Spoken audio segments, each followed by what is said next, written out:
ನಮಸ್ತೆ. ನಾನಿವತ್ತು ನಮ್ಮ ಬಸವನಗುಡಿನಲ್ಲಿ ಸೀರೆ ಸಂತೆಗೆ ಬಂದಿದ್ದೀನಿ.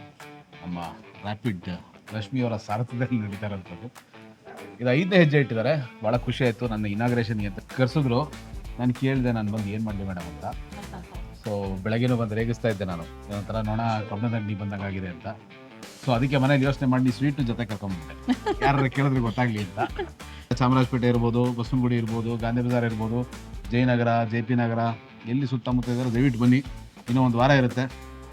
ನಿಮ್ಗೆ ಇಷ್ಟ ಆಗುವಂಥ ಅಥವಾ ನೀವು ಇಷ್ಟಪಡುವಂಥ ವ್ಯಕ್ತಿಗೆ ನೀವು ಇಷ್ಟಪಡೋ ಸೀರೆನ ಗಿಫ್ಟ್ ಮಾಡ್ಬೋದು. ಪ್ಲೀಸ್ ಬನ್ನಿ. ಬಟ್ ನನಗೆ ರಶ್ಮಿಗಳದೊಂದು ಬರೀ ಸಂತೆ ಯಾಕೆ ಮಾಡ್ತೀರಿ, ಆದಷ್ಟು ಬೇಗ ಒಂದು ಮಾರ್ಕೆಟು, ಮೆಜೆಸ್ಟಿಕ್ಕು, ಮಾಲೋ ಮಾಡಲಿ. ದೇವ್ರು ನಿಮ್ಗೆ ಶಕ್ತಿ ಕೊಡಲಿ, ಒಳ್ಳೇದಾಗಲಿ. ಹೆಣ್ಮಕ್ಳು ಯಾಕೆ ಸೀರೆನಲ್ಲೇ ತುಂಬಾ ಚೆನ್ನಾಗಿ ಕಾಣಿಸ್ತಾರೆ, ನಿಮ್ಮ ಅಭಿಪ್ರಾಯ? Beauty lies in the eyes of the beholder ಅಂತ ಹೇಳ್ತಾರಲ್ಲ ಹಾಗೆ. ಸೊ ನಾವು ಚಿಕ್ಕ ವಯಸ್ಸಿಂದ ನಮ್ಮ ಸುತ್ತಮುತ್ತ ಏನು ನೋಡ್ಕೊಂಡ್ಬಂದ್ವಿ. ಈಗ ನನ್ನ ತಾಯಿನೇ ಇರ್ಬೋದು, ಯಾಕೆ ಸುಂದರವಾಗಿ ಕಾಣಿಸ್ತಾ ಇದ್ರು ಅವರು, ಸೀರೆಲ್ಲ ಸುಂದರವಾಗಿ ಕಾಣಿಸ್ತಾ ಇದ್ರು. ಹಾಗಾಗಿ ಇಷ್ಟ ಆಯಿತು ಅಂತ ಅನ್ಸುತ್ತೆ. ಆಮೇಲೆ ಬರ್ತಾ ಬರ್ತಾ ಬರ್ತಾ ಬರ್ತಾ ಅರೆ ಇದು ನಮ್ಮ ಸಂಸ್ಕೃತಿ ಅಂತ ಅರ್ಥ ಆಯಿತು. ಆ್ಯಂಡ್ ಅದಕ್ಕೊಂದು ವಿಶೇಷವಾದ ಏನೋ ಈ ಕಲರ್ಗಳಲ್ಲಿ ಅಥವಾ ಇನ್ನೇನೋ ಒಂದು ಹೆಣ್ಣನ್ನು ಅಲಂಕರಿಸಿದ್ರೆ ಅವಳ ಬ್ಯೂಟಿನೂ ಜಾಸ್ತಿ ಆಗುತ್ತೆ ಅಂತ ಗೊತ್ತಾಯಿತು.